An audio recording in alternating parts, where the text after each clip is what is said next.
Tonight we report on a deadly collision on Friday near Moses Lake, and iFIBER begins its search for a new council member. What's happening in sports, Bob? Thanks, Alan. Moses Lake girls finished 5th at the Hardwood Classic, and the Running Vikes take an early exit from the NWAC Men's Championships. Let's take a glance at our Weather Center forecast. Hello everyone. Today we did have record-breaking high temperatures across the area. We may do so once again on Tuesday. We do have a chance of showers coming up. I'll have your extended forecast just ahead. I'm Alan Troop, and we have all this and much more on iFIBER 1 News. From the iFIBER 1 HD studio here in the heart of the Columbia Basin, this is iFIBER 1 News, your #1 source for local news, sports headlines, and our very own Weather Center forecast covering the entire Columbia Basin. This is iFIBER 1 News, and it starts now.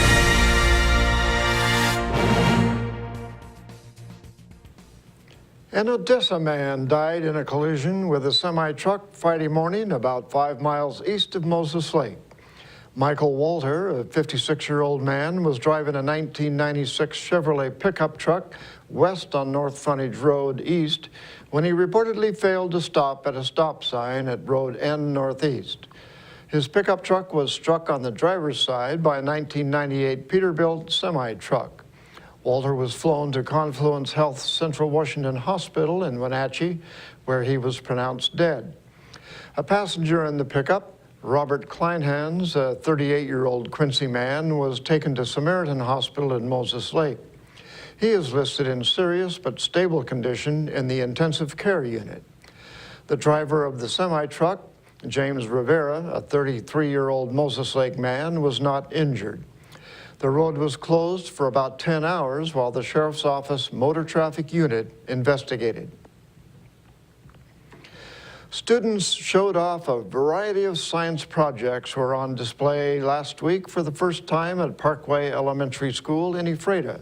Reporter Devin Higgins has the story. Tell me a little bit about your project. What did you do? Well, my project is all about how to make dull, dirty pennies look as bright as new. And so what I'm trying to do in this experiment is, well, if I take a penny, I'm going to see which one works the best to make it illustrated. And I have my results right over here about seeing which one works the best, and it actually says that the lemon plus salt does the best.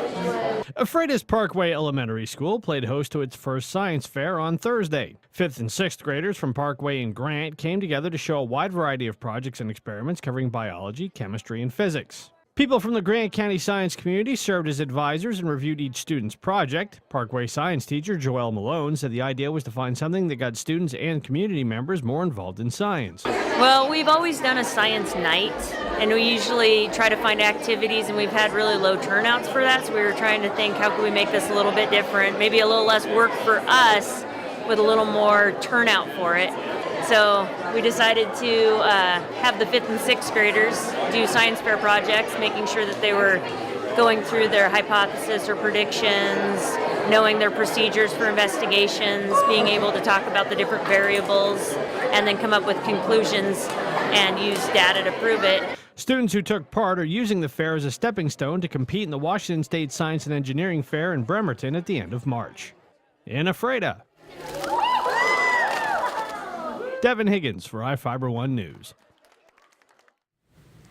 An act of kindness by a Quincy man in giving a woman a ride to Moses Lake ended with the woman stealing his cell phone early Friday morning. The man reportedly answered his door to a woman he didn't know who asked for help getting a ride to Moses Lake. The woman told the man she had been released from jail a few days earlier and needed help. According to Moses Lake Police, the man agreed and gave the woman a ride to Motel 6. The man reportedly let the woman use his phone to text friends during the drive. When they arrived at the motel and the woman got out of the car, the man couldn't find his phone. He asked the woman where his phone was, and she pointed to the center console and fled. The woman reportedly gave the man a false name.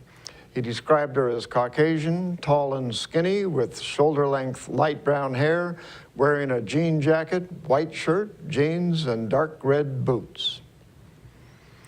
And now we take a look at people being sought by law enforcement. This is Sheriff Tom Jones with the Grant County Sheriff's Office. Each of the people you see here have a warrant for their arrest. If you see any of these people, we ask you do not attempt to detain or apprehend them, but call us at 509-762-1160 or send us an email at crimetips@co.grant.wa.us. If the person is presenting a danger, call 911. With your help, we can bring these people to justice and make our community safer. And we'll be back right after this.